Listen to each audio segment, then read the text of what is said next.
everyone, and welcome to this final WION-VOA co-production before the U.S. presidential election. This week, the two candidates for U.S. president are making what they call closing arguments. VOA senior Washington correspondent Caroline Presetti brings us the sights and sounds from the two rallies. Take a look.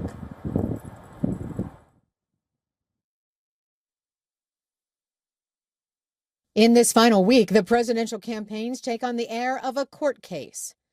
Are you better off now than you were 4 years ago? These are closing arguments, with voters acting as the jury until Tuesday. Former President Donald Trump making his case about the economy and immigration in Madison Square Garden, the epicenter of New York City. Kamala Harris has shattered our middle class.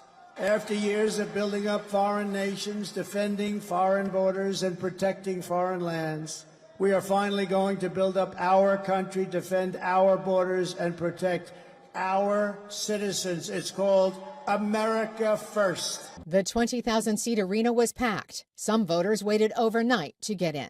It will be kind of cool to have a role model, but honestly, I think Trump will do a really good job with the administration and with foreign affairs. He's outspoken, he's unscripted, and he resonates with me. I really see that Trump is going to take us to the next level. For her rebuttal, Vice President Kamala Harris chose the ellipse in Washington with the backdrop of the White House, the future home for one of the presidential contenders. It is time for a new generation of leadership in America. Harris laid out her own vision for America, seeking to strike a contrast with Trump. It is time to turn the page on the drama and the conflict. I will enact the first ever federal ban on price gouging on groceries. Cap the price of insulin and limit out-of-pocket prescription costs for all Americans. Again, tens of thousands attended. The first woman president, I would love to see that in my lifespan. I am a gay man, and me personally, I like to keep my rights. She says she supports abortion rights, pro-choice, a woman's right to choose, and I believe that she will ensure that there is not a national abortion ban enacted under her presidency. Given how close the race is, the election may be too close to call on Tuesday night. Lawsuits are already underway in some states over ballot counting and voter eligibility. Carolyn Presutti, VOA News on the Ellipse.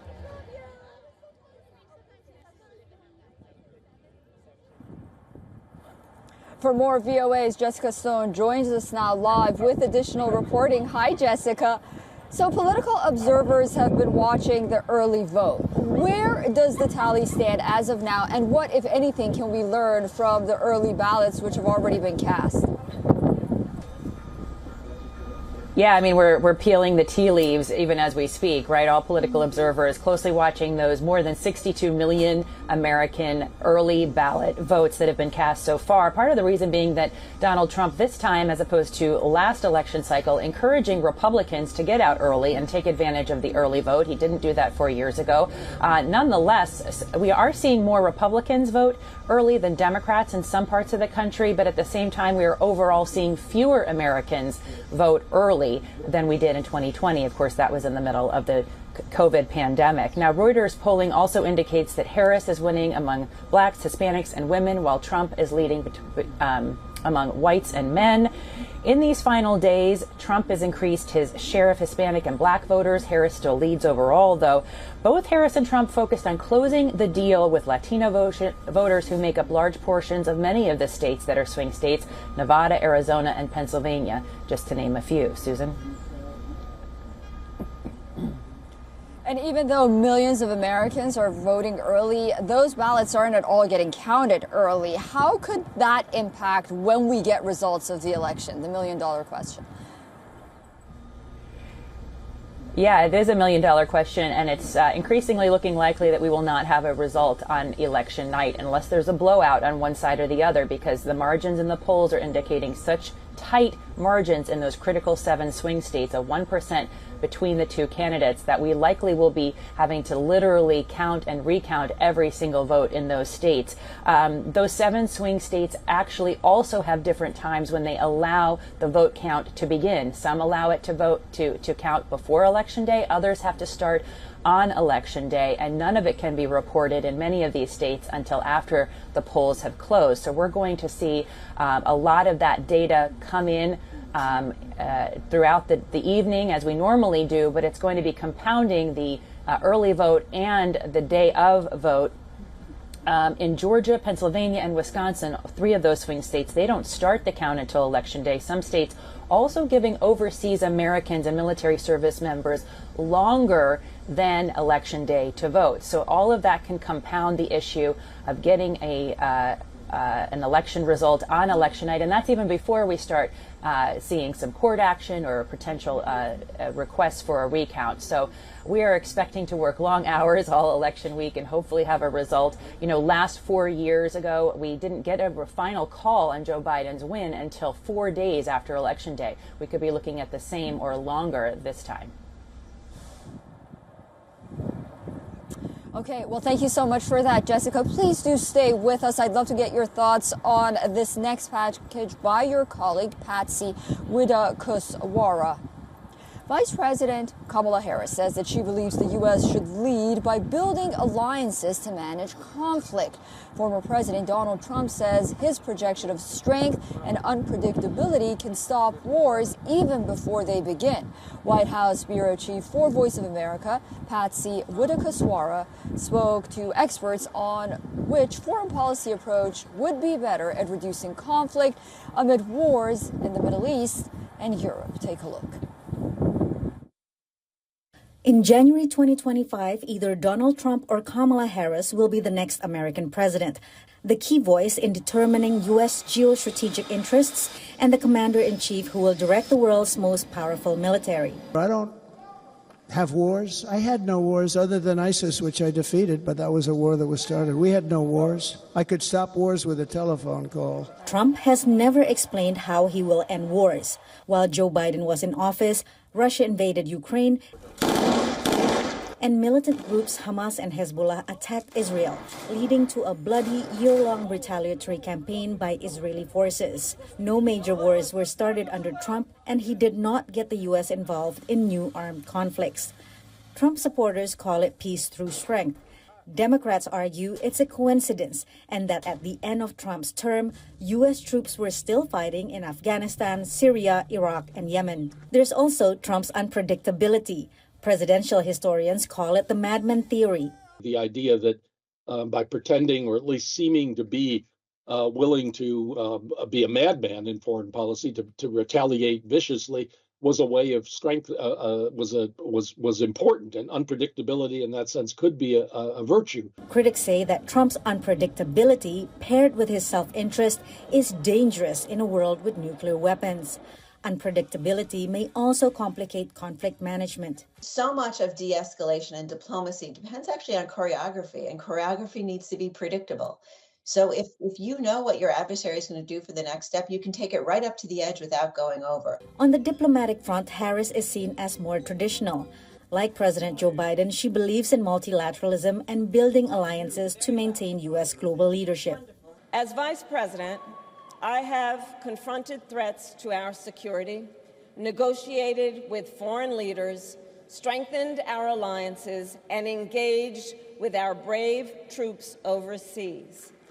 As Commander-in-Chief, I will ensure America always has the strongest, most lethal fighting force in the world. But Harris, like Trump, might be more selective in determining which conflicts require an American military response. The U.S. is no longer the world's single superpower.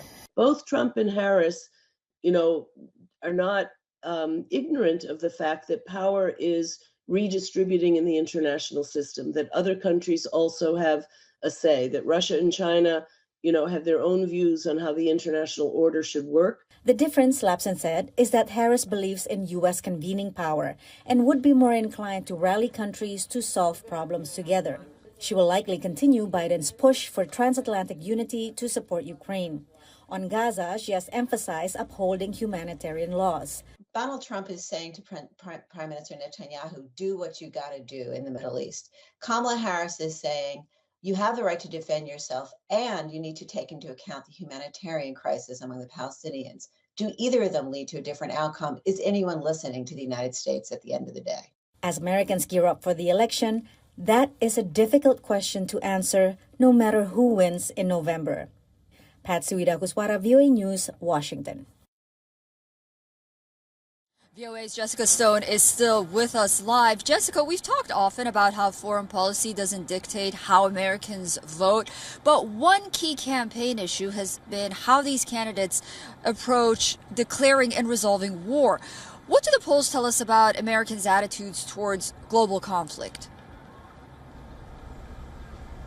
Well, after more than 20 years at war, Americans are tired of it, and we do see that in the polling. On Ukraine, in a Pew Research poll over the summer, the country is split 50-50 on whether the United States should help Ukraine. More Democrats, though, thinking that that should take place than Republicans.